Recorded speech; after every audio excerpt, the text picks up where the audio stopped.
Hi friends, তোমরা সবাই কেমন আছো? আশা করি তোমরা সবাই ভালো আছো, বাট আমরা কেউই ভালো নেই। আমাদের কন্ডিশন খুব খারাপ হয়ে গিয়েছে প্রাকৃতিক দুর্যোগের কারণে। দেখো তোমরা কি হয়েছে, নদীর বাঁধ ভেঙে গিয়ে সব জলের তলায় শেষ হয়ে গেছে।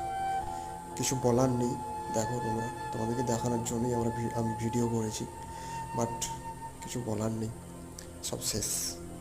পুরো যত এখানে মোটামুটি 300 থেকে 400টা গ্রাম জলে ডুবে গেছে। তো কিছু বলার নেই। এই এই জলটা আমার বাড়ির দিকে যাচ্ছে। তো তোমাদের ওই দিকে কেমন কী কন্ডিশন জানাও। আর আমরা তো অ্যাকচুয়ালি আমাদের ডেবরা থানা এলাকা। তো তোমাদের কী কন্ডিশন জানো। অ্যাকচুয়ালি ঘাটাল এলাকা যেটা, সেটা তো প্রায় জলের তলায় চলে গিয়েছে, দুদিন আগেই দেখা গিয়েছিল। এটা আজকালের, এটা আমাদের কাল থেকে এরকম কন্ডিশন চলছে, মানে কিছু বলার নেই।